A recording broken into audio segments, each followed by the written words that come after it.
Le budget, mes chers collègues, est un équilibre fragile entre rigueur et volupté comptable. Cocardin, démission. Les aides publiques, elles doivent profiter aux cocardiens. Rigueur! Vous appelez rigueur un déficit plus grand qu'un poulailler sans Le mur? cornu, t'es foutu. Et les travailleurs, eux, voient surtout la sueur sur leur fiche de paye, pendant que les dividendes se dorent au soleil. Et pendant ce temps-là, certains planquent leurs œufs ailleurs. Moi, je dis qu'il faut des chiffres carrés, pas ces colonnes qui s'effondrent au premier vent.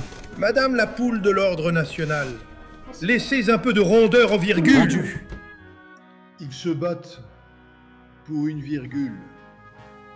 Et ma foi, ils ont bien raison. Chaque loi votée doit être impeccable et applicable. C'est pas comme si on en avait déjà pondu une ribambelle qu'on n'a jamais couvée. Tiens, la fameuse écotaxe. Votée, facturée, démontée. Il y a bien que les portiques qui ont servi aux pigeons pour nicher. Et la loi contre les passoires thermiques? On chauffe encore l'extérieur des mêmes murs, mais on a ajouté un thermomètre connecté. Quant à la loi sur le gaspillage alimentaire, elle dort dans un tiroir plein de gâteaux au yaourt. Et ce projet sur la cession des logements HLM aux locataires après 20 ans, comment vous croyez qu'il va finir celui-là?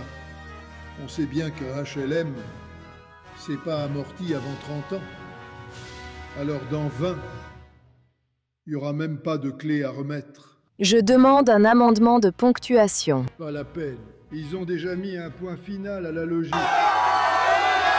Mes chers députés, il faut savoir être responsable. Cessez de pinailler sur chaque mot, chaque virgule.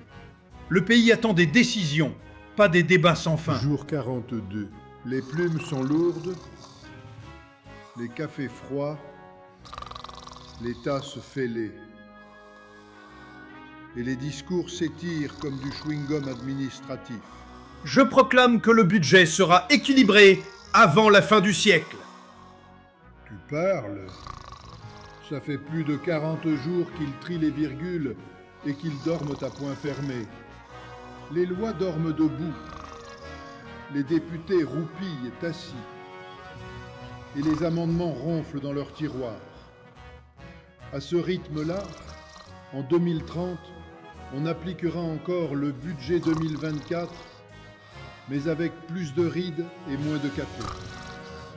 J'appelle à la suspension de séance pour cause de somnolence collective. Dormir, oui, mais dans un lit socialement équitable. Et là-bas, regardez le pigeon. Il doit rêver à un bon bol de graines, au soleil, au bord de la piscine. Dans cette assemblée, la logique n'a pas disparu. Elle fait juste sa sieste parlementaire.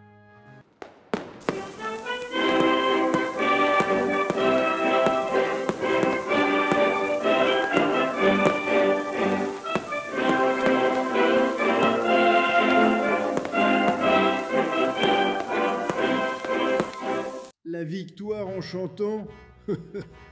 Enfin, ça dépend pour qui, n'est-ce pas, Jeanne et Méluche-Pan?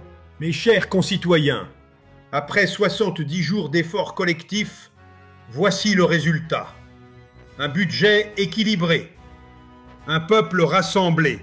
Et pourtant, au départ, c'était pas du gâteau. Mais enfin, mon cher Cocardin, on le savait bien, non?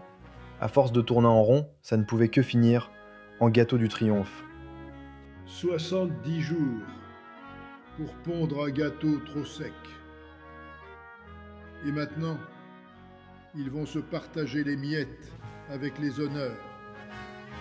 Faut dire, grâce à l'article 47, le budget se sert tout seul. Plus besoin de voter quand c'est cuit d'avance.